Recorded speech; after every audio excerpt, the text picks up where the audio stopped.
Oh, I've done it.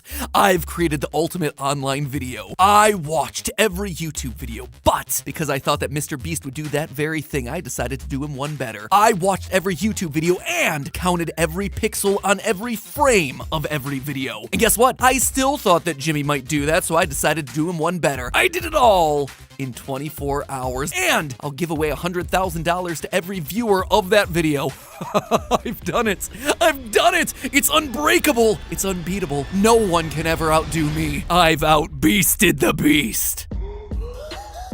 Hello, Internet! Welcome to Game Theory, the superlative channel for overthinking all your favorite things on the internet. Today on Matt Pat Talks About Topics I'm Thinking About Instead of a Game Theory, we're gonna be talking about phases. We all go through phases, right? We wear different stuff, we watch different things, and on YouTube, we make different content. For the last 3 years, YouTube has been going through what I'm calling the era of excess. And I probably don't have to explain to you exactly what I mean by that. You pretty much know it when you see it. The title has the word every in it every time. I tried every food from every state. I tried every impossible sport. Mythical has a format called We Tried Every, where they try every flavor of a thing. The Try Guys have Keith Eats the Menu, where he tries every item on a restaurant menu. Eric tries every drive-thru. Eddie Burback goes to every Margaritaville. Matthew Beam goes to every Disneyland, where Alpharad rides every ride. Drew Binsky visited all 197 countries, while Markiplier just tries every flavor of Taki. I mean, he actually just licked every flavor of Takis.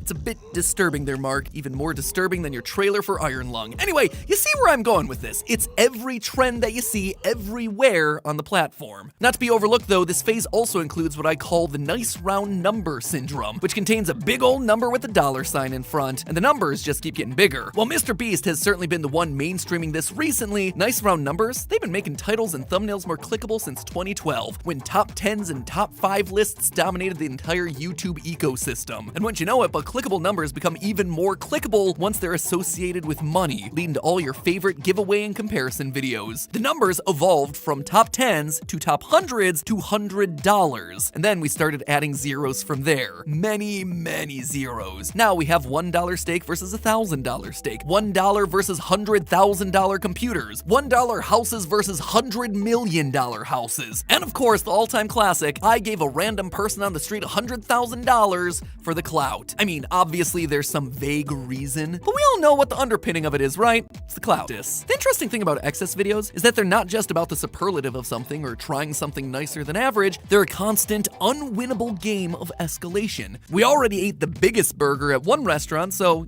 then we had to escalate. We had to eat the biggest burger at every restaurant, but once you do that, where else do you go? Well, then you have to eat at every restaurant that ever serves a burger. You get the idea. I'm sure if I asked you why we like this sort of content so much, there are some easy answers that come to mind. It's satisfying. You get to see things that are too expensive to buy for yourself. Maybe it's funny to see people try crazy stuff. All of that is very true, but there's also a lot more boiling under the surface of our excess addiction on YouTube. Understanding the psychology of why you're watching these videos might make you think twice about when to click on them and when to keep scrolling. Today we're talking about where this era of excess comes from, where it's going, and why you should know for your own mental health. It's probably no surprise to you that watching content on the internet, any content, even this sort of content, is doing all sorts of things to your brain. In a nutshell, consuming content online when you're scrolling on YouTube Shorts, TikTok, or Instagram activates neuronal pathways in your brain that are commonly known as reward pathways. You scroll and ooh, a new thing to see. Scroll again and ooh, another new thing to see. Forever and ever, endlessly to the end of time. And each time your brain gets a little happy response to seeing something novel, something funny, something beautiful or interesting. All the things that we try to make our content look like online. These happy feelings come from your brain's dopamine reward pathway, and they're the same ones that get activated when someone hands you an ice cream sundae, or the feeling that you get when you beat a level in a video game. Years ago, we actually did a video on this channel all about the addictive qualities of games like Candy Crush, which is just as relevant today for social media as it was back then for mobile gaming addiction. In case you haven't seen it, I'm gonna summarize it quickly. When it comes to consuming content, unfortunately, we're going in with the deck stacked against us, starting with the literal brain inside our own heads. Biologically, our brains have been wired from the beginning to find rewarding experiences in life and then double down on those rewards rewards because a few thousand ancestors ago, that was what was able to keep us alive. Now, that reward-seeking behavior we all have baked into our neurons gets translated to a key weakness that can be exploited by everyone from game developers to marketing companies, and especially by social video platforms. Watching funny TikToks, satisfying aesthetic videos on Instagram, and clever YouTube shorts, they're all microdosing dopamine into your brain all day long until you're suddenly feeling compelled to keep scrolling just to try and feel okay. There's been a lot of research done in this area, and even if literally none of us are following the advice of limit your screen time, we at least know, yeah,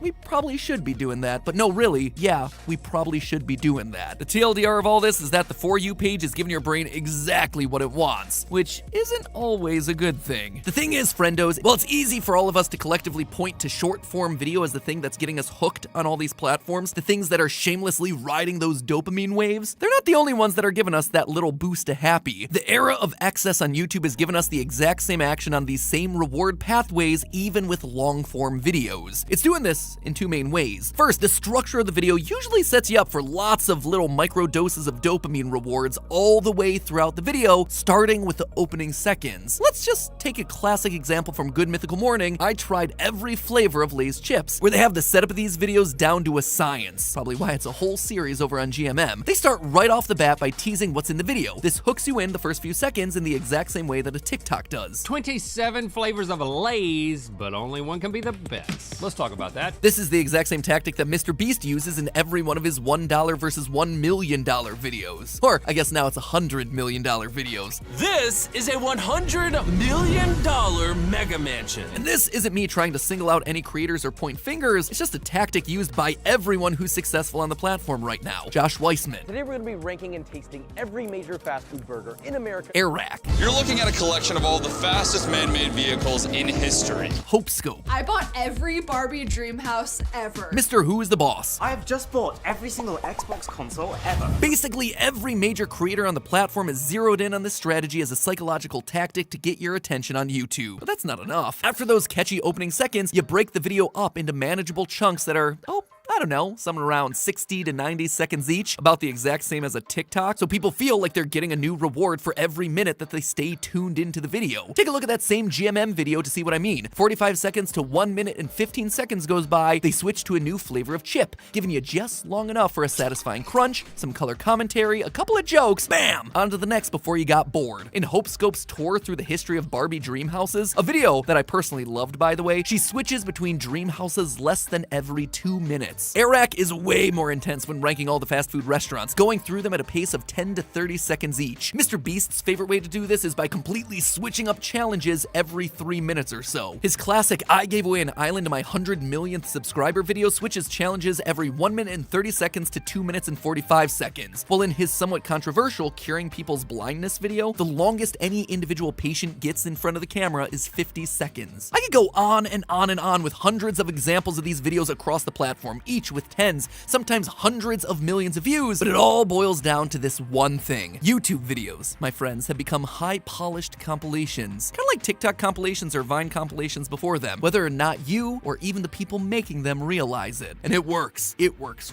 real well. But wait a minute, I hear you saying, telling me I'm throwing all my fellow creators under the bus. How could I do that to all my friends? I'm just a YouTube turncoat. And hey, wait a minute, didn't this video start out using these exact same tactics? Well, let me be clear. Creators, including little old theorists over here, work to make the best content possible for viewers and fans based on the rules of the platform they're working on. You would never see a TikTok start with long, slow classical music and a black screen, right? Why? Well, because the platform doesn't serve that sort of content. People don't respond to slow TikToks with no visuals. That would be insane. By the same token, YouTube creators have to live within the extremely rigid boundaries of the platform and the content that's getting recommended here. Yeah, big creators have videos that work very well, and also, it's not really their fault. Creators aren't implementing TikTok tactics like this because they're trying to trick you. They're doing it because this content is what YouTube systems have told them is working. And in case it's still a secret, friends, YouTube has one goal and one goal only here in 2023, to look and feel a lot like TikTok. It's no coincidence that the excess phase of YouTube has happened at the same time as the rise of TikTok and the same time as YouTube launching its own TikTok killer as Shorts. A lot of large creators understand that they're not competing with each other, they're competing with the product that YouTube really needs to win, Shorts. So at this point, this is the real picture of what making content on YouTube looks like. Creators have to make videos that are as exciting as a TikTok, but long enough to feed YouTube's recommendation system lots and lots of tasty watch minutes. And in case you're not aware of what's going on behind the curtain, these episodes take weeks or even months to create, often costing tens, if not even hundreds of thousands of dollars to produce, all while still needing to be brand safe. Young skewing, but not too young skewing. New and original while still feeling familiar enough for you to click on, and they might just make it onto someone's homepage. Then again, YouTube might just give that space to Shorts instead. Never fall down, never fail, never show fear,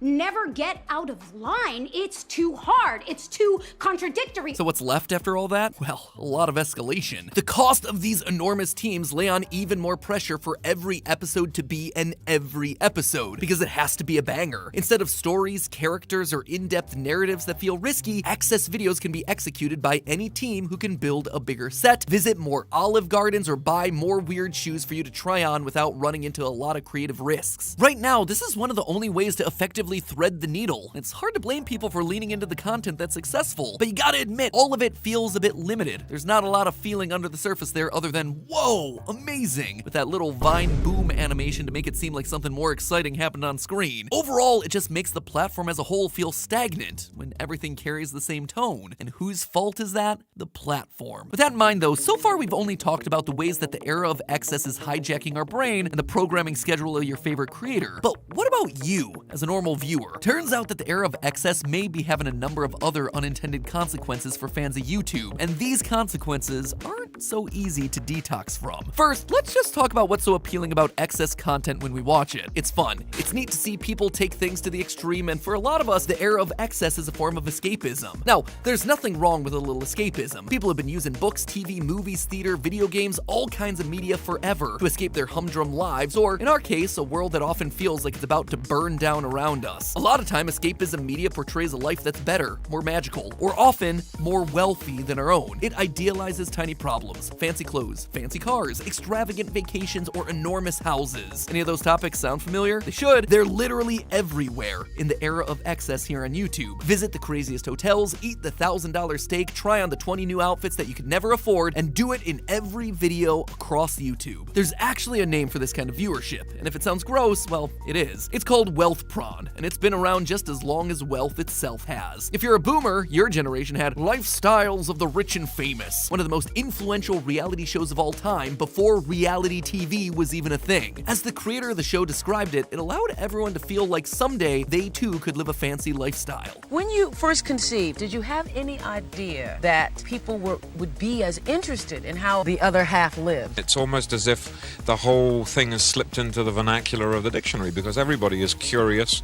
but to an extent that we never dreamed. Here in America, everybody wants to be a winner. Everybody dreams of being very, very successful. And so for a moment with our show, we showcase the winners, and then we let the people dream and say, yes, we too could live like that and be like that.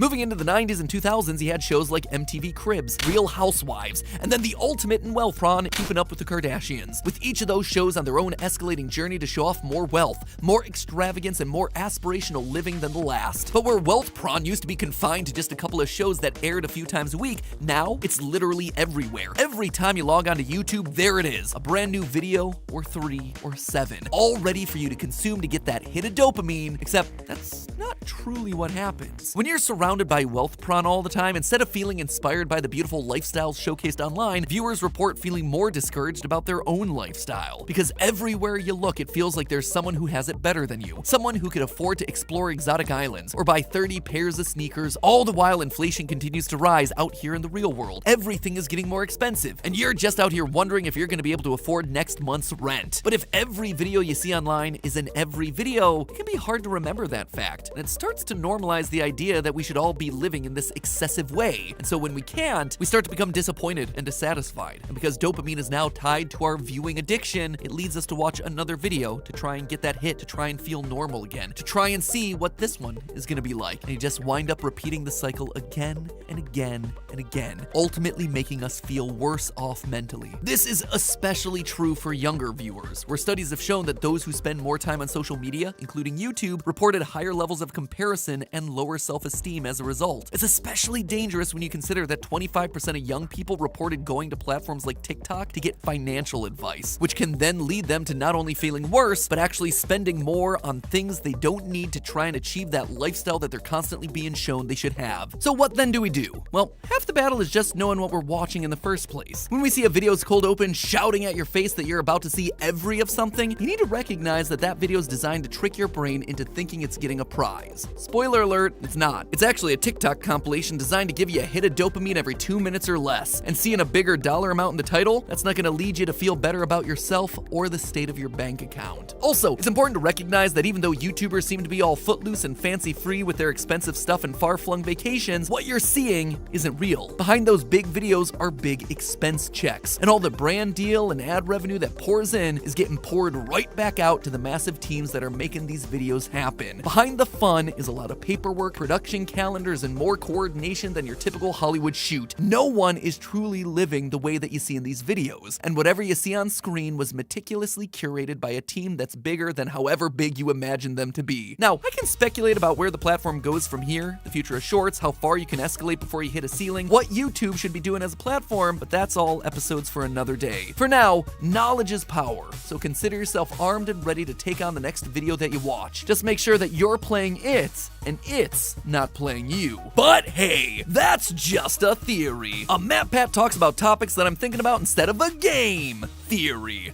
Thanks for watching.